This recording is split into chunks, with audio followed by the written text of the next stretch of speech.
আর.জি. কর হাসপাতালের দুর্নীতিকাণ্ডে আক্তার আলীকে অবিলম্বে গ্রেফতারের নির্দেশ দিল আদালত। এই বিষয় নিয়ে আরো বিস্তারিত আমাদের জানাবেন প্রতিনিধি প্রকাশ সিনহা, আমাদের সঙ্গে সরাসরি রয়েছেন। প্রকাশ, জানতে চাইবো এই মামলায় সিবিআই এর বিশেষ আদালত কি নির্দেশ দিয়েছে?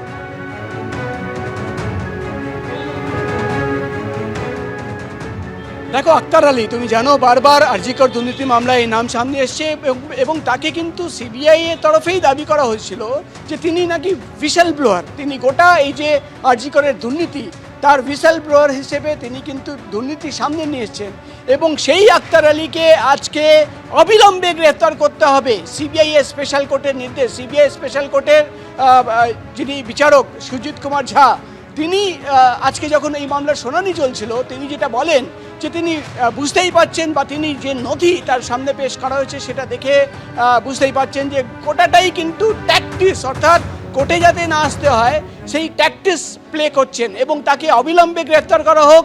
তার বিরুদ্ধে নন বেলেবল অ্যারেস্ট ওয়ারেন্ট ইস্যু করা হয়েছে।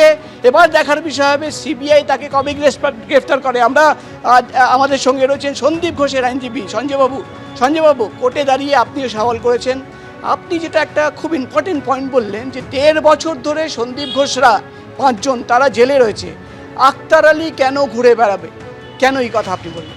অ্যাকচুয়ালি আমরা প্রথম দিন থেকেই বলে আসছি যে করাপশানের কথাটা বলা হচ্ছে আর.জি. কর নিয়ে, যে করাপশান নিয়ে এত কিছু হয়ে গেল, সেরকম কিছু করাপশান যদি হয়ে থাকে তাহলে এখন যেটা আমরা সেই সময় দেখিয়েছিলাম আজকে সেটা প্রমাণ হচ্ছে যে তখন সন্দীপ ঘোষ জানিনি ওখানে 12 বছর ধরে আক্তার আলী ওখানে করাপশান করতেন এবং সেই করাপশানে যখন পরবর্তীকালে ওনার সুবিধে হলো না তখন উনি কমপ্লেনেন্ট হয়ে গেলেন, দিয়ে এর থেকে বেরিয়ে যাওয়ার চেষ্টা করলেন এবং আননেসেসারি সন্দীপ ঘোষ এবং অন্যরা জেলের মধ্যে রয়েছেন। সেই পয়েন্টটা আমরা প্রথম থেকে বিভিন্ন ডকুমেন্ট দেখিয়েছি, সিবিআই মানেনি, তার জন্য বিচার প্রক্রিয়া শুরু করা সম্ভব হচ্ছে এবং বিচার প্রক্রিয়া থমকে ছিল এবং উনি বিভিন্ন অজুহাতে কোর্টকে অ্যাভয়েড করছিলেন। এরপরে যখন সিবিআই বাধ্য হলো আমাদের এই সমস্ত এভিডেন্সের পরিপ্রেক্ষিতে তাকে আসামি করতে, তারপর থেকে উনি আর আসছেন না। হাইকোর্টে আক্তার আলীর আইনজীবীর তরফে কি তথ্য পেশ করা, তিনি কি বললেন? আজকে একটা হাইকোর্টের রিজেক্ট হয়ে গেল অ্যান্টিসিপেটরি বেল, এরপরে আজকে না এসে আবার দুটো মেডিকেল ডকুমেন্ট দিয়ে বললেন যে উনি হসপিটালাইজড, সেই জন্য অসুস্থ, আসতে পারবেন না। কোর্টের অবজারভেশন হলো এই মেডিকেল ডকুমেন্ট ইন্সপায়ারিং নয়, এটাতে আমার সঠিক মনে হচ্ছে না।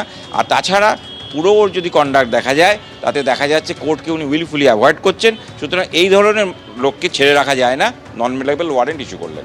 কোর্টকে উইলফুলি অ্যাভয়েড করা হচ্ছে এই কথাই কিন্তু আজকে সিবিআই এর বিচারক তিনি কিন্তু বললেন এবং তার বিরুদ্ধে নন বেলেবল অ্যারেস্ট ওয়ারেন্ট জারি করা হয়েছে।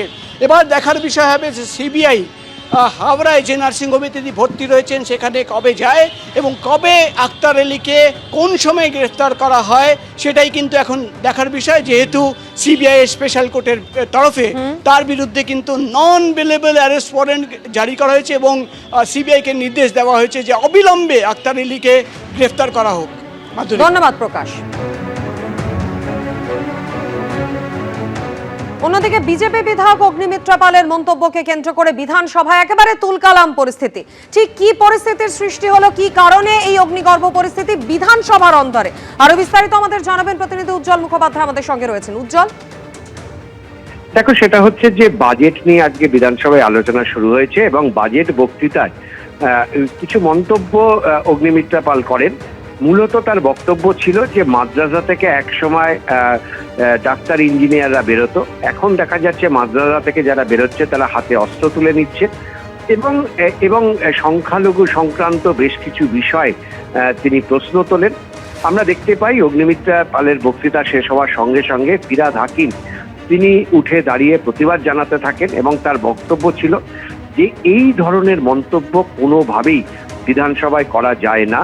তিনি বলেন যে ভারতবর্ষের স্বাধীনতা আন্দোলনে সংখ্যালঘুদের যে ভূমিকা তা অস্বীকার করবেন কি করে, সমস্ত সংখ্যালঘুই ক্রিমিনাল না, এই নিয়ে তিনি চিৎকার করতে থাকেন। একই সঙ্গে তৃণমূলের বাকি বিধায়করা তারাও রীতিমতো উত্তেজিত হয়ে পড়েন। অন্যদিকে দেখা যায় শুভেন্দু অধিকারী থেকে শুরু করে বিজেপির অন্যান্য বিধায়করা তারাও কিন্তু পাল্টা স্লোগান দিতে থাকেন। ধন্যবাদ উজ্জ্বল। লক্ষ্মী বাড়ি লক্ষ্মী লাভ, আরও 500 টাকা করে ভাতা বাড়ল লক্ষ্মীর ভাণ্ডার প্রকল্পে। অন্তর্বর্তী বাজেটে ঘোষণা করলেন অর্থমন্ত্রী চন্দ্রিমা ভট্টাচার্য। ফলে জেনারেল কাস্টের মহিলাদের ভাতা বেড়ে দাঁড়ালো 1500 টাকা আর এসটি/এসটি মহিলাদের ভাতা বেড়ে হলো 1700 টাকা। ভোটের জন্য এই ভাতা বৃদ্ধি নয় বললেন মুখ্যমন্ত্রী। ক্ষমতায় এলে ৩,০০০ টাকা করে দেব, মন্তব্য শুভেন্দু অধিকারীর। লক্ষ্মীবারে গৃহলক্ষ্মীদের লক্ষ্মী লাভ, বাড়ল লক্ষ্মীর ভাণ্ডার প্রকল্পের ভাতা। বৃহস্পতিবার বিধানসভায় বাজেট পেশ করে লক্ষ্মীর ভাণ্ডার প্রকল্পে ভাতা বৃদ্ধির ঘোষণা করলেন অর্থমন্ত্রী চন্দ্রিমা ভট্টাচার্য। এতদিন লক্ষ্মীর ভাণ্ডার প্রকল্পে জেনারেল কাস্টের মহিলারা মাসে ১,০০০ টাকা করে ভাতা পেতেন, এবার তা ৫০০ টাকা করে বাড়ল। অর্থাৎ এখন থেকে জেনারেল কাস্টের মহিলারা মাসে ১,৫০০ টাকা করে লক্ষ্মীর ভাণ্ডার প্রকল্পের ভাতা পাবেন। তফসিলি জাতি ও উপজাতি মহিলারা মাসে ১,২০০ টাকা করে ভাতা পেতেন, সেখানেও বাড়ছে ৫০০ টাকা। অর্থাৎ তফসিলি জাতি ও উপজাতি মহিলারা এখন থেকে মাসে ১,৭০০ টাকা করে ভাতা পাবেন। আজকেও যে বলা হলো লক্ষ্মীর ভাণ্ডার, ফেব্রুয়ারি মাস থেকেই তারা পাবেন। ৫০০ টাকা করে বেড়ে গেল সবার জন্য। বর্তমানে রাজ্যের ভোটারদের প্রায় ৫০% মহিলা।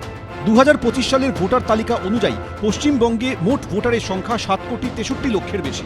তার মধ্যে প্রায় ৩,৮৮,০০,০০০ মহিলা ভোটার, অর্থাৎ রাজ্যের মোট ভোটারের প্রায় অর্ধেকই মহিলা। তৃণমূল সরকার লক্ষ্মীর ভাণ্ডারের ভাতা বাড়াতেই বিজেপিও প্রতিশ্রুতি দিল তারা ক্ষমতায় এলে মহিলাদের আরও বেশি টাকা দেবেন। আপনাদের আমরা কথা দিচ্ছি, এপ্রিল মাসে বিজেপি সরকার এলে মে মাসের ক্যাবিনেটে আমরা আপনাদেরকে ১ জুনের আগে ৩,০০০ টাকা করে আপনাদেরকে ঢুকাবো। এটা মিনিমাম আমরা বললাম ৩,০০০ টাকা করে দেব, এটা বাড়াতে পারি, কমবে না। ২০২১ বিধানসভা ভোটের ঠিক আগে লক্ষ্মীর ভাণ্ডার প্রকল্প চালু করেন মমতা বন্দ্যোপাধ্যায়। রাজ্যের মহিলাদের হাতে সরাসরি অর্থ পৌঁছে দেওয়ার মুখ্যমন্ত্রীর এই প্রকল্পের ফলও মেলে হাতে নাতে। রাজ্যের মহিলা ভোটারদের সিংহভাগই ঢালাও ভোট দেন তৃণমূলকে, যা তৃতীয়বারের জন্য নবান্নের ১৪ তলায় পৌঁছানোর জন্য মমতা বন্দ্যোপাধ্যায়ের পথকে মসৃণ করে দেয়। অন্যদিকে ২০০ আসনের হুঙ্কার ছাড়া বিজেপিকে থেমে যেতে হয় মাত্র ৭৭টি আসন পেয়ে। তারপর কেটে গেছে ৫-৫টা বছর। সামনে আরও একটা বিধানসভা ভোটের লড়াই। কয়েক মাসের মধ্যেই ভোটের লাইনে দাঁড়াবেন পশ্চিমবঙ্গবাসী। বর্তমানে রাজ্যের মোট ভোটারের প্রায় অর্ধেকই মহিলা, সংখ্যাটা ৩,৭৩,০০,০০০ বেশি।